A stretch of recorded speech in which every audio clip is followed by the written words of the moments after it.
Hello everyone, welcome back to the channel. Episode की शुरुआत एक लड़के को दिखाने से होती है जो कि काफ़ी जख्मी हालत में था और आगे आगे चले जा रहा था।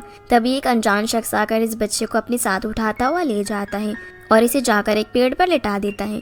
तभी इस बच्चे के पास से एक बॉल गिरती है और अब यहाँ ये बंदा इस बच्चे को मारने लगता है। पर उसी वक्त हम एक आदमी को नींद से जागता हुआ देखते हैं, जिससे हम समझ पाते हैं कि ये सिर्फ उसका एक सपना था। फिर हमें एक लड़की दिखाई जाती है जिसका नाम होंग था और ये बहुत ज़्यादा ही जॉली नेचर की थी। ये काफ़ी सारे सामान को एक साथ उठाकर मज़े से सड़क पर चल रही होती है, जो देखकर इसकी ग्रैंडमा इसे डांटती है और कहती है कि थोड़ा फॉर्मल बनकर रहा करो और ज़्यादा मेकअप वगैरह मत लगाया करो।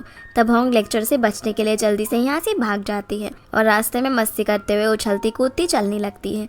पर जैसे ये देखती है कि वहाँ पर एक बच्चे का एक्सीडेंट होने वाला है, तो ये एक चुटकी बजाती है और उस बच्चे का एक्सीडेंट होने से बच जाता है। यानी कि होंग के पास ऐसी पावर्स है जिससे वो ये सब कर सकती है। तभी हमें पीछे एक नरेशन से पता चलता है कि वैसे तो ये सीक्रेट है, पर आज के टाइम पर भी इस दुनिया में काफ़ी सारी विचेज रहती है।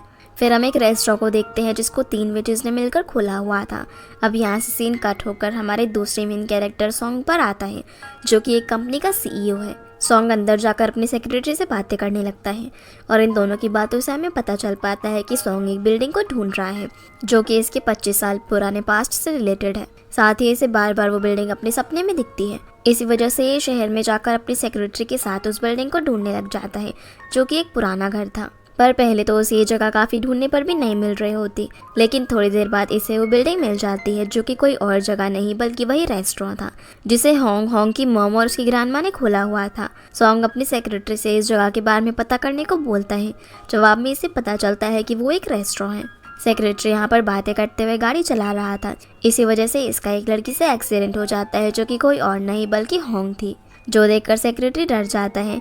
लेकिन होंग खड़ी होकर सॉन्ग को घूरती हुई एक अजीब सा एक्शन करके वहाँ से चली जाती है और उसके बाद जब सॉन्ग बाहर आकर देखता है तो इसकी गाड़ी पर डेंट पड़ा हुआ था, क्योंकि टक्कर लगने से होंग को कुछ नहीं हुआ था, बल्कि वो तो उछलती कूदती यहाँ से चली जाती है। इसके बाद जब होंग अपने घर पर पहुँचती है तो वापस से उसकी ग्रैंडमा उस पर काफ़ी गुस्सा करने लगती है, क्योंकि ये लेट घर पर आई थी। होंग इन्हें किसी तरह समझाकर शांत करवाती है और फिर वो अपने जादू से सभी बर्तनों और बाकी चीज़ों को हवा में उड़ाकर सब सही करने की कोशिश करने लगती है। लेकिन इसका जादू उल्टा पड़ जाता है और सारा सामान इधर उधर गिर जाता है, जो देखकर फिर से इसकी ग्रैंडमा इस पर बहुत गुस्सा करती है। पर क्योंकि इस घर में ये तीनों अकेली ही थी, इसी वजह से सबसे पहले ये तीनों मिलकर सारा कचरा साफ करती है और बाहर जाकर डस्टबिन के पास देखने लगती है, क्योंकि वहाँ पर सारा कचरा गिरा हुआ था, जिस वजह से उन्हें शक होने लगता है कि कोई इन पर नजर रखे हुए है। दूसरी ओर हम सॉन्ग को देखते हैं, जो कि सेक्रेटरी से बोलता है कि मेरे सामने उस लड़की को ढूंढ कर लेकर आओ, ताकि वो कहीं हमारे ऊपर कोई केस ना कर दे। जिस पर सेक्रेटरी उसे हाँ कहते हुए उस रेस्टोरेंट के बारे में बताने लग जाता है कि जिस बिल्डिंग के बारे में आप पता करना चाह रहे थे वो एक रेस्टोरेंट है जो कि 50 साल पुराना है और 3 औरतें मिलकर उसे चलाती हैं। वो रेस्टोरेंट वैसे तो काफ़ी फेमस है, पर वहाँ की लेडीज किसी को भी अपना इंटरव्यू और इमेज वगैरह नहीं देते। साथ ही वहाँ पर बहुत ज़्यादा रश रहता है। पर जैसे ही शाम में 6 बजते हैं वो लोग वहाँ से सभी को भगा देते हैं। बेशक से फिर कस्टमर्स का खाना पूरा हुआ हो या फिर ना हुआ हो, उन्हें इस चीज़ से कोई फ़र्क नहीं पड़ता। इस बात को सुनकर सॉन्ग काफ़ी ज़्यादा शॉक हो जाता है कि आखिर वो 6 बजे के बाद करते क्या होंगे। वहीं हम होंग और उसकी फैमिली को देखते हैं, जो कि 6 बजे के बाद आराम से बैठकर खेल रहे होते हैं। तभी यहाँ होंग इन्हें बोलती है कि इन्हें आज कुछ बहुत ही इंटरेस्टिंग करना चाहिए। ग्रैंडमा उसे बोलती है कि तुम्हें कभी भी इंसानों में ज़्यादा दिलचस्पी नहीं लेनी चाहिए और ना ही कभी उनके सामने अपनी पावर्स का इस्तेमाल करना चाहिए, क्योंकि अगर हमारे बारे में किसी को पता चल गया तो हमारी पावर्स चली जाएंगी। जो बात सुनकर होंग सफाई देने की कोशिश तो करती है, लेकिन ग्रैंडमा उसे शांत करवा देती है। वहीं हम एक बंदे को देखते हैं जिसका बहुत बड़ा मीट का बिजनेस था, पर अभी वो ज़रा सा भी नहीं चल रहा था। इस वजह से वो एक आइडिया लगाता है कि वो रेस्टोरेंट में जाकर बात करेगा ताकि उसका मीट का बिजनेस बढ़ सके। इस वजह से वो अगले दिन जाकर उस रेस्टोरेंट में बैठ जाता है, जहाँ पर पहले से ही कस्टमर्स की काफ़ी भीड़ लगी हुई थी, जहाँ ये दूसरी वाली विच पर लाइन मारने की कोशिश कर रहा होता है, जो देखकर ग्रैंडमा भड़क जाती है और इस सप्लायर को यहाँ से भगा देती है। दूसरी ओर सॉन्ग आसपास की जगह से उस रेस्टोरेंट के बारे में इन्फॉर्मेशन कलेक्ट कर रहा होता है ताकि वो उस जगह के बारे में पता कर सके, पर यहाँ पर किसी को भी उस जगह के बारे में ज़्यादा कोई इन्फॉर्मेशन नहीं थी। तभी यहाँ पर अचानक से होंग की एंट्री होती है, जो कि यहाँ से कुछ सामान लेने के लिए आई हुई थी। अभी ये सामान देख ही रही थी कि तभी इसकी टक्कर सॉन्ग से हो जाती है और सॉन्ग इसे अपना दुश्मन समझकर इस पर हमला कर देता है, पर होंग से ज़्यादा पावरफुल निकलती है और ये उल्टा उस पर बहुत भारी पड़ती है, जिस वजह से सॉन्ग इसे माफ़ी मांगता है और सभी बात को क्लियर करते हुए जाने लगता है। तभी इसे अचानक से याद आता है कि ये तो वही एक्सीडेंट वाली लड़की है। जो याद करते ही वो इसे सवाल करने लगता है कि इसको तो कुछ भी नहीं हुआ, लेकिन गाड़ी पर डेंट पड़ गया और भला ऐसा कैसे हुआ। होंग इस चीज़ का कोई भी जवाब नहीं देती और यहाँ से चली जाती है। अब क्योंकि सॉन्ग को उसी रेस्टोरेंट में जाना था, इस वजह से वो अपनी गाड़ी में बैठकर उस जगह के लिए जाने लगता है। लेकिन इस बार होंग को गलतफहमी हो जाती है कि सॉन्ग इसका पीछा कर रहा है। इसी वजह से रेस्टोरेंट के बाहर जैसे ही सॉन्ग अपनी गाड़ी से उतरता है तो होंग उस पर एक बाल्टी पानी डाल देती है। यहाँ से सीन अब सॉन्ग के घर में आता है, जहाँ ये काफ़ी ज़्यादा गुस्से में सोच रहा था कि आखिर ये होंग अपने आप को क्या समझती है। अभी अपने सेक्रेटरी को कॉल करके उस रेस्टोरेंट के बारे में और चीज़ें पता करने को बोलता है और खुद आराम करने लगता है। वही हम रेस्टोरेंट में देख पाते हैं कि अब बहुत ज़्यादा ही चीज़ें गड़बड़ हो रही थी। रोज़ इन लोगों को कुछ ना कुछ टूटा हुआ मिल जा रहा था, जिससे सबको कंफर्म हो जाता है कि कोई ना कोई ज़रूर यहाँ पर नजर रखे हुए हैं। इसी वजह से ये अगले दिन सप्लायर को अंदर बुलाते हैं ताकि ये उससे कुछ ना कुछ राय ले सके। सप्लायर हंसता हुआ अंदर तो आ जाता है और हम देखते हैं कि दूसरे विच ने बहुत ज़्यादा मेकअप करा हुआ था, क्योंकि कहीं ना कहीं वो भी सप्लायर को पसंद करती थी। अब इनसे सारी बातें जानने के बाद वो इन लोगों को पुलिस को बुलाने को बोलता है, पर जैसे वो पुलिस को फ़ोन मिलाने वाला था तभी बड़ी विच उसके फ़ोन पर चाय गिरा देती है, जिससे यहाँ से भाग जाता है। वहीं हम वापस से सॉन्ग को देखते हैं जिसे बहुत बुरा सपना आया था, जो कि रेस्टोरेंट से रिलेटेड था। इसी वजह से ये अपने घर से निकलकर रेस्टोरेंट की तरफ जाने लगता है। दूसरी ओर रात में सप्लायर अपनी बेइज्जती का बदला लेने के लिए उस रेस्टोरेंट में घुस जाता है और पता करने की कोशिश करता है कि आखिर ये लोग खाना कैसे बनाते हैं। तब यहाँ पर ये तीनों वेजेस मिलकर कुछ मैजिक करके खाना बना रही होती हैं, जो सारी चीज़ें सप्लायर ने रिकॉर्ड कर ली थी। पर वहाँ पर इसकी एक गलती की वजह से सबको पता चल जाता है कि कोई घर के अंदर घुस आया है।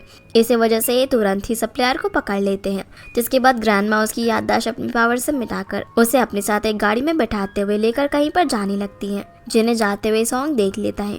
और अगले दिन ये तीनों वेजेस आराम से बैठकर खाना खा रहे होते हैं कि तभी इनकी डोरबेल बजती है। जब होंग बाहर जाकर देखती है तो इसके सामने सॉन्ग खड़ा हुआ था, जो कि इन्हें साफ शब्दों में बोलता है कि ये प्रॉपर्टी मेरे नाम है। जो बात सुनकर होंग के पैरों तले जमीन खिसक जाती है। अब यहाँ से सीन कट होकर एक बैंक में आता है, जहाँ हम एक नए कैरेक्टर से इंट्रोड्यूस होते हैं और ये बैंक का एम्प्लॉई है।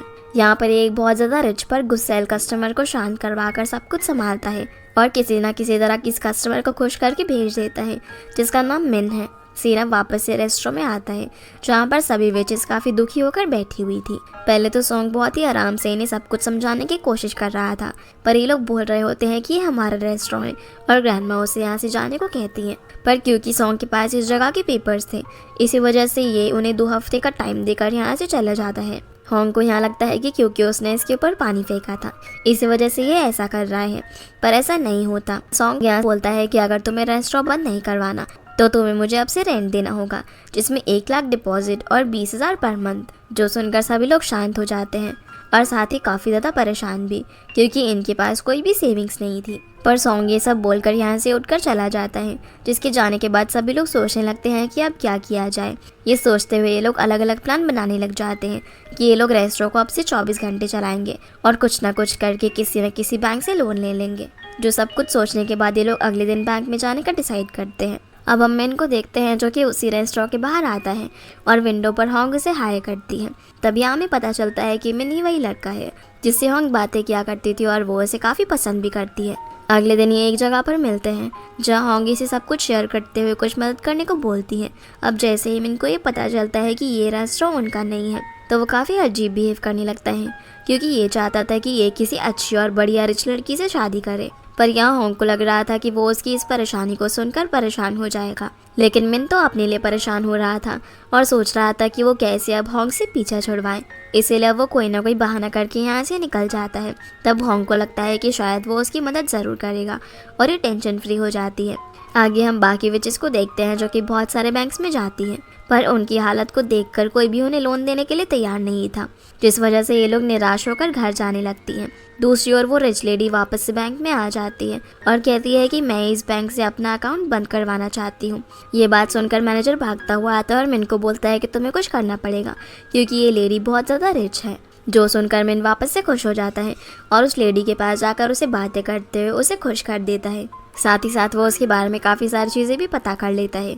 लेकिन अब जैसे ये लेडी बाहर निकलती है तो बाहर इसे होंग दिखती है, जो कि अपनी पावर्स के साथ इसे मजाक करने लग जाती हैं और उसे ऐसा करते हुए ग्रैंडमा भी देख लेती हैं और उसे कान से पकड़कर अंदर ले जाकर उल्टा सीधा बोलने लगती है कि हम इतने परेशान हैं और तुम यहाँ पर मजाक करे जा रही हो। ये बात सुनकर होंग अपने आप को बचाने के लिए मिन के बारे में इन लोगों को सब कुछ बता देती है कि वो मेरी मदद करने वाला है और मैं उसे बहुत ज़्यादा पसंद करती हूँ, साथ ही वो भी मुझे काफ़ी पसंद करता है। ये बात सुनकर दोनों काफ़ी ज़्यादा शॉक हो जाती हैं। ग्रैंडमा यहाँ होंग की बॉडी चेक करने लगती है और वहाँ उसे एक मार्क दिखाकर कहती है कि अगर मिन तुम्हें सच में पसंद करता तो ये मार्क तुम्हारी बॉडी से गायब हो जाता और वो तुम्हें कोई पैसे वैसे भी नहीं देने वाला, इसलिए उसे दूर रहने में ही तुम्हारी भलाई है। ये बात सुनकर होंग को काफ़ी बुरा लगता है, पर उसे ग्रैंडमा की बातों पर बिल्कुल भी भरोसा नहीं था। इस वजह से वो उनकी बात नहीं सुनती और यहाँ से जाने लगती है। वहीं हम मिन को देखते हैं जो कि अभी भी उस रिच लेडी के साथ था और उसके साथ मज़े कर रहा था। तभी आइस की बातों से हम लोग जान पाते हैं कि अब ये इस रिच लेडी के साथ रहना चाहता है। होंग यहाँ इसे काफ़ी मैसेज भी कर रही होती है पर ये उसका कोई जवाब नहीं देता। दूसरी तरफ सॉन्ग सेक्रेटरी से उस रात वाले इंसिडेंट को डिस्कस करता है जहाँ ग्रैंडमा किसी को अपने साथ गाड़ी में लेकर जा रही थी। तब सेक्रेटरी बताता है कि ऐसा कुछ भी नहीं है, बस एक मीट शॉप का ओनर बहुत सारे लोगों के पैसे लेकर एक अलग जगह पर चला गया है। ये बात सुनकर बहुत ज़्यादा शॉक हो जाता है। फिर हम एक और बंदे चाय को देखते हैं जो कि बहुत ज़्यादा गंदा था और वो एयरपोर्ट से आया था, साथ ही उसमें से काफ़ी ज़्यादा स्मेल भी आ रही थी। इस वजह से कोई भी इसके पास नहीं आ रहा था। चाय अब एक टैक्सी में जाकर बैठता और अपने खाने के लिए कुछ ऑर्डर करता है तो रेस्टोरेंट से होंग उसका खाना डिलीवर करने के लिए जाती है जो कि सच में काफ़ी ज़्यादा अपसेट थी। जब ये रास्ते में मिन के ऑफिस के सामने से निकल रही होती है तो देखती है कि मिन वहाँ पर नहीं था और इसके पीछे से ही मिन कुछ फ्लावर्स लेकर उस औरत के पास जा रहा था। अब जैसे ही होंग उसको देखती है तो उसके पीछे लग जाती है और इसी सारी सच्चाई के बारे में पता चल जाता है, जिस वजह से ये बहुत ज़्यादा डिप्रेस्ड और काफ़ी परेशान भी हो जाती है, जिस वजह से ये काफ़ी ज़ोर से चिल्लाती है और इसकी पावर से यहाँ पर अर्थक्वेक आ जाता है।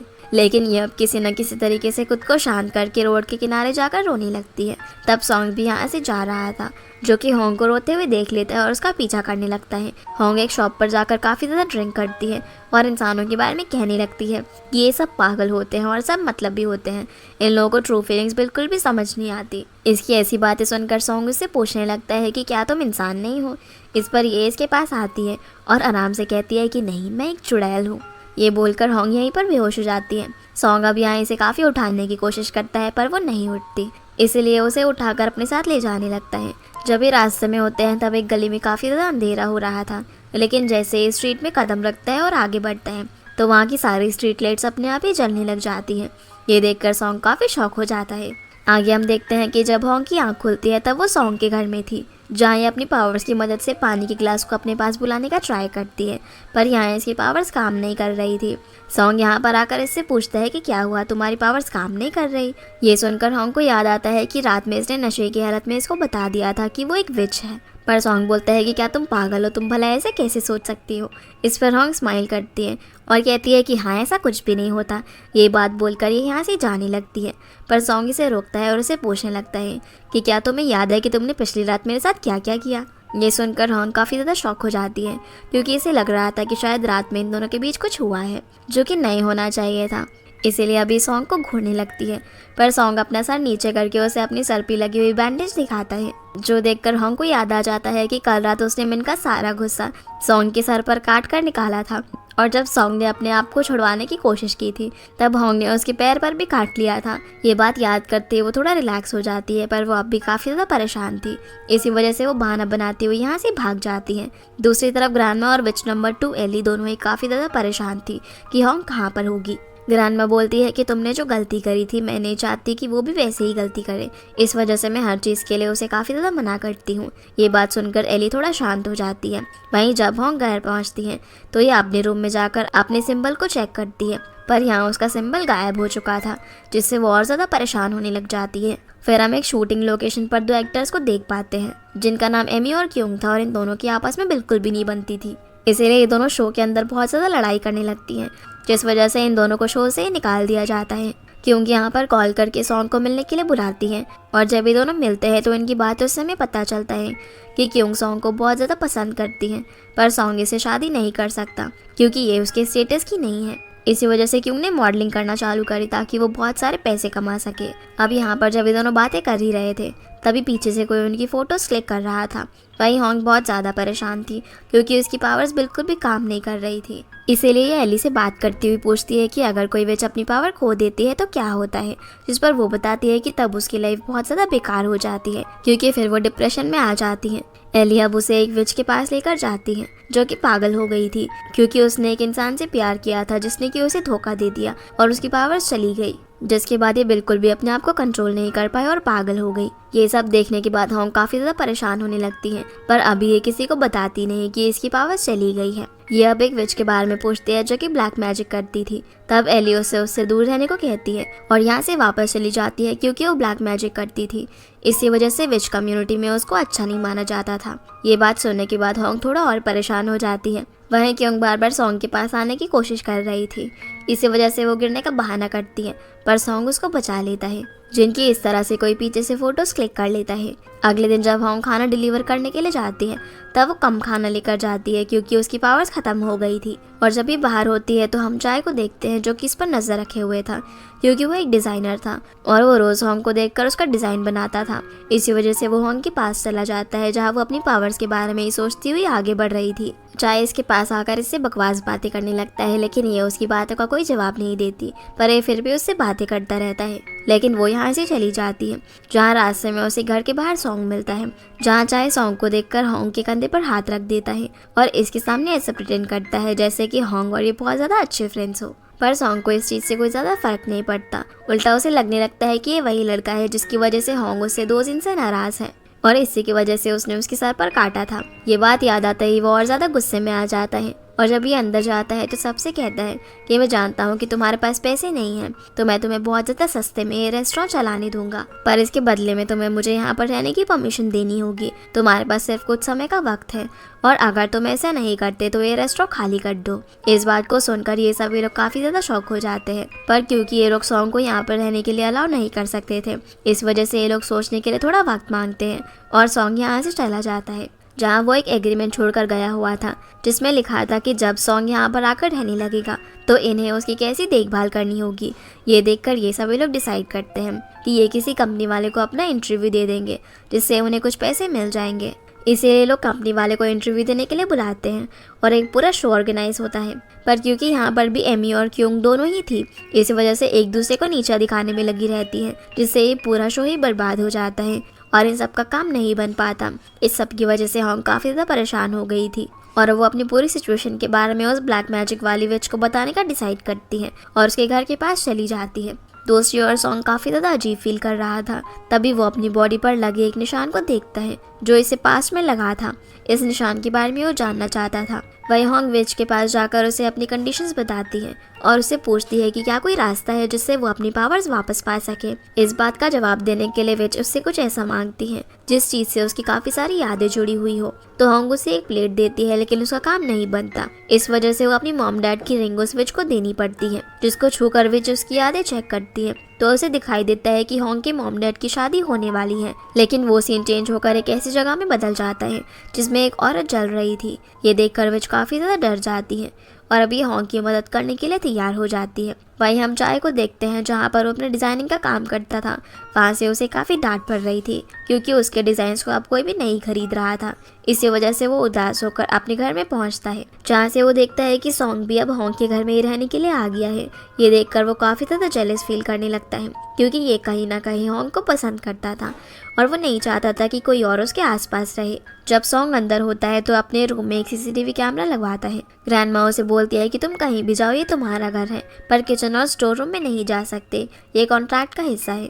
जो सुनकर सॉन्ग समझ जाता है कि वहाँ पर जरूर कुछ ना कुछ ऐसा होगा जिससे रिलेटेड उसे सपने आते हैं। इधर विच होंग को बताती है कि अगर तुम्हारी पावर चली गई है तो तुम्हारे पास अब 4 हफ्तों का वक्त है, जिसमें से लगभग 1 हफ्ता बीतने वाला है और अगर तुम्हें सब कुछ सही करना है तो जल्दी से जल्दी तुम्हें अपने रियल लाइफ पार्टनर को ढूंढना पड़ेगा, नहीं तो तुम धीरे धीरे बूढ़ी हो जाओगी और तुम्हारे सारे दांत गिर जाएंगे, साथ ही बाल वगैरह भी सब कुछ सफ़ेद हो जाएंगे। ये सारी बातें सुनने के बाद होंग ये सब इमेजिन कर रही होती है, इस वजह से वो काफ़ी डर जाती है। तब विच इसे एक ईयर देती है और बताती है कि ये तुम्हारी मदद करेगा। जब भी तुम्हें पहनोगे और तुम्हारा ट्रू लव या फिर वो पर्सन जो तुमसे प्यार कर सकता है वो आएगा तो इसके अंदर रिंग बजने लगेगी। ये बात सुनकर होंग वो ईयर्स ले लेती है और वहाँ से चली जाती है और बाहर जाकर हर लड़के के सामने वो ईयर्स पहनती हुई जाने लगती है, पर कुछ भी नहीं होता। इधर हम वापस से चाय को देखते हैं जो कि अपने घर में था। तभी वो सोचने लगता है कि आखिरकार वो ये कैसे पता करे कि सॉन्ग यहाँ पर क्यों रहने के लिए आया है। जिसके थोड़ी देर बाद उसके डैड भी यहाँ पर आ जाते हैं और चाय ने यहाँ पर बिना बताए रहता था। इसी वजह से इनके आते ही बहुत ज़्यादा डर जाता है। और जब इसके डैड देखते हैं कि ये तो वेब डिज़ाइनिंग का काम कर रहा है तो वो उस पर काफ़ी गुस्सा करते हैं, क्योंकि वो चाहते थे कि ये कोई गवर्नमेंट जॉब करे जिससे कि उसे अच्छे पैसे मिल सके। पर ये सब चाय का पैशन था, इसी वजह से बाकी सब चीज़ों के लिए मना करके इस काम पे ध्यान देने की बातें करने लगता है, जो सुनकर उसके डैड उसे काफ़ी उल्टा सीधा कहते हैं और मारते भी हैं। पर जब ये नहीं मानता तो वो गुस्से में यहाँ से चले जाते हैं। लेकिन उनके जाने के बाद चाय देखता है कि वो उसके लिए यहाँ पर कुछ पैसे छोड़कर गए थे ताकि वो सही से अपने काम पर ध्यान दे सके, और इस चीज़ को देखकर वो काफ़ी इमोशनल हो जाता है। वहीं रात में जब सॉन्ग बाहर जाता है तो इस रास्ते में दिखता है कि मिन होंग को अपने साथ लेकर साइड में गया है। मिन को अपने सामने देखकर होंग को काफ़ी ज़्यादा गुस्सा आता है, क्योंकि इसी की वजह से सब कुछ हुआ था, पर वो कुछ नहीं कर सकती थी। यहाँ मिन उसे कुछ पेपर्स पर साइन करवाने के लिए आया था, क्योंकि होंग ने अपना इंश्योरेंस करवाया था और अगर वो साइन नहीं करती तो उसका एक कस्टमर चला जाता। लेकिन होंग इस पर साइन करने से मना कर देती है तो मिन इसके साथ ज़बरदस्ती करने लगता है। पर उसी वक्त सॉन्ग वहाँ पर आ जाता है और मिन को बहुत ही बुरी तरीके से मारता हुआ यहाँ से भगा देता है। यहाँ होंग उसे थैंक्स कहना चाहती थी, पर क्योंकि ये सिचुएशन काफ़ी ज़्यादा ख़राब चल रही थी इस वजह से वो थैंक यू की जगह उसे उल्टा सीधा कह देती है और उसे अपने काम से काम रखने को बोलती है। सॉन्ग उसे बोलता है कि मैं अपने काम से काम रखना चाहता हूँ, पर तुम्हें मुसीबत में देखकर पता नहीं मुझे क्या हो जाता है। ये बोलकर वो यहाँ से वापस रेस्टोरेंट में चला जाता है। अब जैसे ही वो स्टोर रूम के पास जाता है तो वहाँ पर बहुत ही बड़ा ताला लगा हुआ था, जो देखकर वो परेशान हो जाता है। तभी उसे विजन आता है जिसमें उसे दिखाई देता है कि कोई उसे पकड़कर अपने साथ ले जा रहा था।